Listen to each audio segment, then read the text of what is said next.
안녕하세요. 오늘도 말씀 정증 시리즈에 오신 분들을 주님의 이름으로 환영합니다.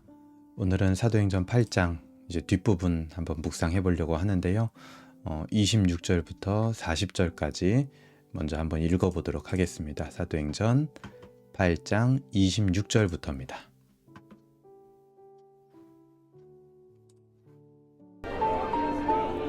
주의 사자가 빌립에게 말하여 이르되 일어나서 남쪽으로 향하여 예루살렘에서 가사로 내려가는 길까지 가라.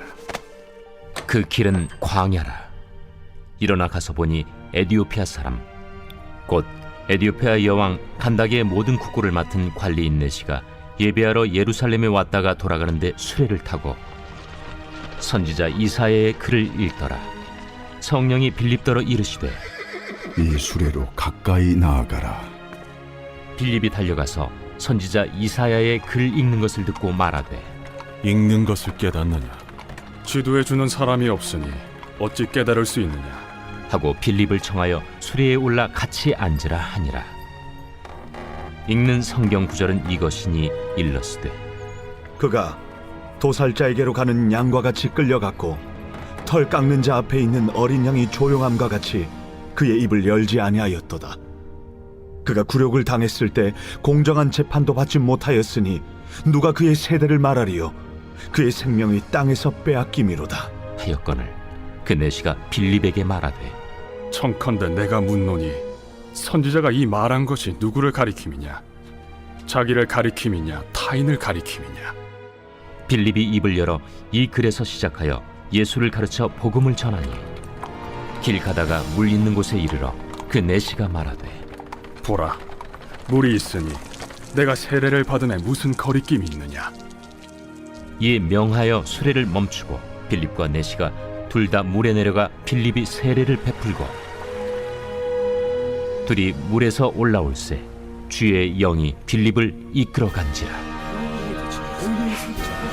내시는 기쁘게 길을 가므로 그를 다시 보지 못하니라.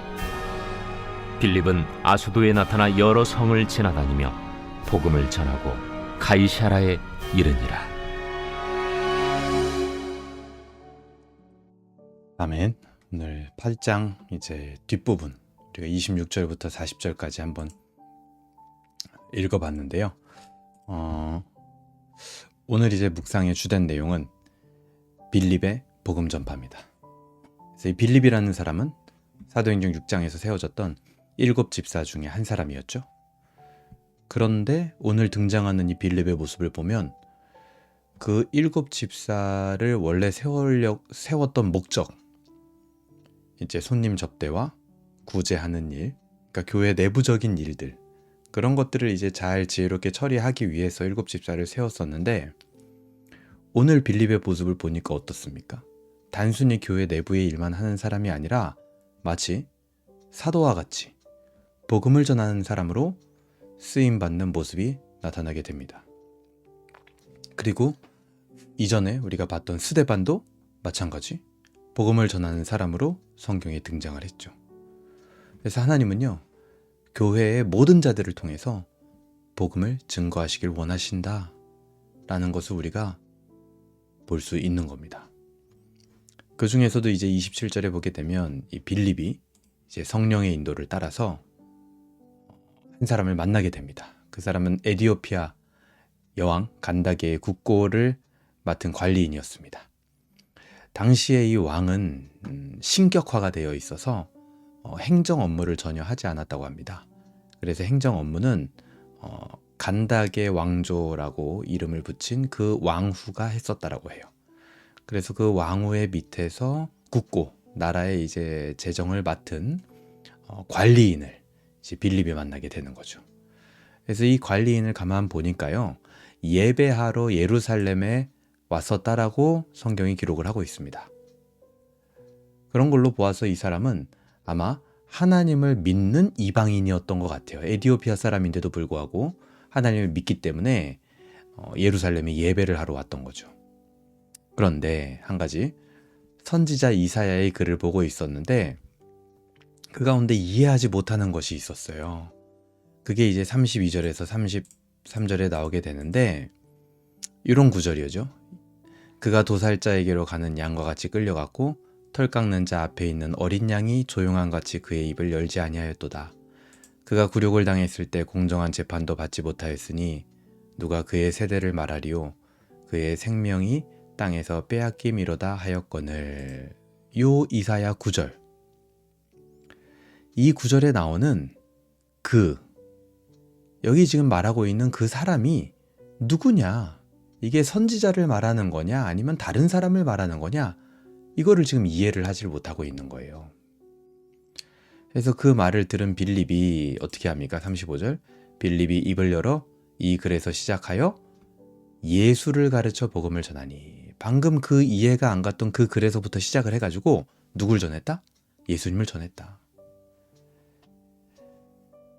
그러니까 국고를 맡은 이 관리인이 이 성경에 대해서 궁금해할 때 이 빌립이요 옆에서 더 이상 지체할 필요가 없는 겁니다. 바로 네가 지금 궁금해하고 있는 그가 예수 그리스도다 라는 그 복음을 전하는 거예요. 그러자 이 에디오피아 관리인은요 자기 믿음에 대한 확신을 가지게 됐고 결국 빌립에게 세례를 받기에 이르게 됩니다. 그리고 맨 마지막에 보면 내시는 기쁘게 길을 가므로 그를 다시 보지 못하니라 이렇게 나오죠. 기쁘게 길을 갔다라는 것으로 보아서 성령이 충만하여 돌아간 것 같아요. 오늘 이 두 번째 단락 본문에서 우리는 두 가지를 묵상해 볼 수 있을 것 같습니다. 첫 번째는 빌립도 결국에는 집사지만 복음 전도하는 일에 계속 쓰임을 받았다라는 거예요. 그러니까 복음 전파는요 집사 따로 사도 따로가 아니었다라는 겁니다. 초대교회에서. 오늘날로 치면 사역자 따로 성도 따로가 아니라는 거예요. 크리스천이면 누구나 전해야 할 크리스천의 존재 이유입니다. 복음 전파가. 나에게 직분을 주신 이유, 나에게 직장을 주신 이유가 복음 전파의 통로로 삼기 위함임을 우리가 절대로 잊어서는 안 되겠습니다. 두 번째 우리 뭘 묵상해 볼 수 있을까요? 이 에디오피아 관리인과 같은 자들이 오늘날도 많다라는 겁니다.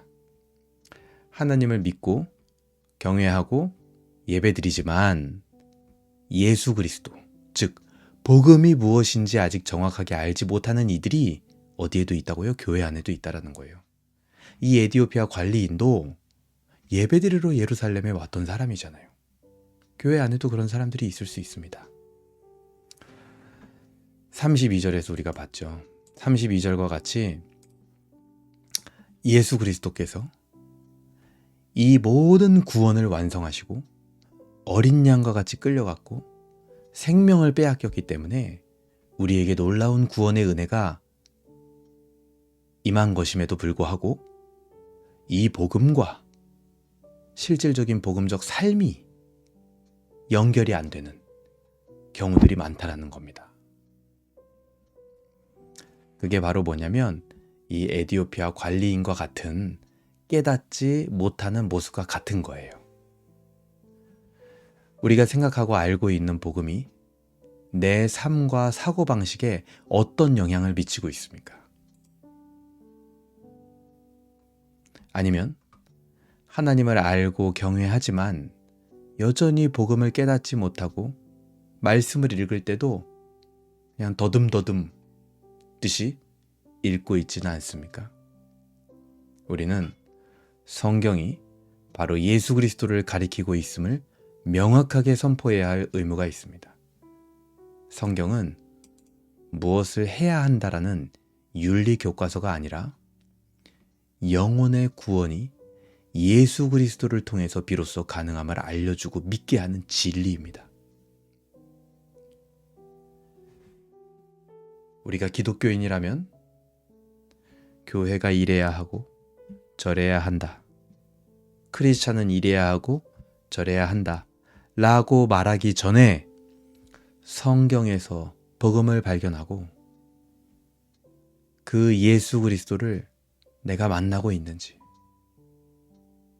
나의 말과 행동과 생각은 과연 예수 그리스도의 그 무한한 은혜를 담고 있는 복음적인지 우리 먼저 한번 돌아볼 수 있으면 좋겠습니다.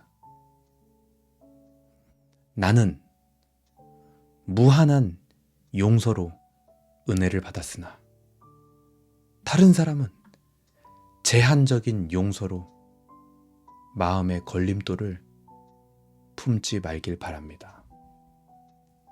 우리에게 임한 구원은요, 감히 우리가 상상할 수 없는 놀라운 하나님의 은혜로만 가능한 구원이 주어진 겁니다.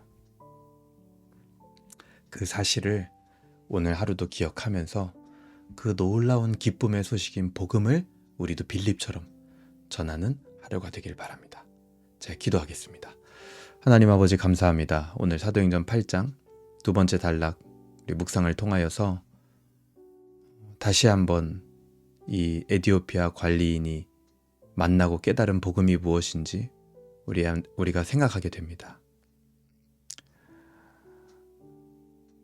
우리를 위하여 대신 언약의 피를 흘리신 어린 양, 바로 예수 그리스도의 그 보혈의 공로로 우리가 구원받게 됐습니다.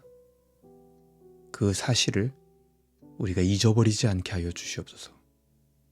그거를 우리의 머리로만 아는 것이 아니라 마음으로 깨달아 우리의 시선과 말과 행동을 바꾸게 하여 주시옵소서. 내가 무한한 용서를 받은 자라는 그 사실을 잊지 않게 하여 주시옵소서. 우리가 사실은 징벌받아야 될 존재들이고 징계받아야 될 존재들이고 교회 안으로 들어올 수 없는 존재들이고 감히 예배할 수 없는 존재들이라는 사실을 기억하여 그것을 우리가 먼저 교회 공동체 안에서 적용하며 깨달은 자로 복음을 만난 자로 살아가게 하여 주시고 그 놀라운 구원의 감격으로 말미암아 우리도 이제는 빌립처럼 복음의 자유와 감격을 우리 주변에 전하는 사람으로 쓰임받게 하여 주시옵소서. 감사드리며 예수님의 이름으로 기도합니다. 아멘. 네, 오늘 이렇게 같이 묵상할 수 있어서 너무나 감사했고요. 오늘도 하나님께 영광 돌리며 하나님을 즐거워하는 하루 되시길 바랍니다. 감사합니다.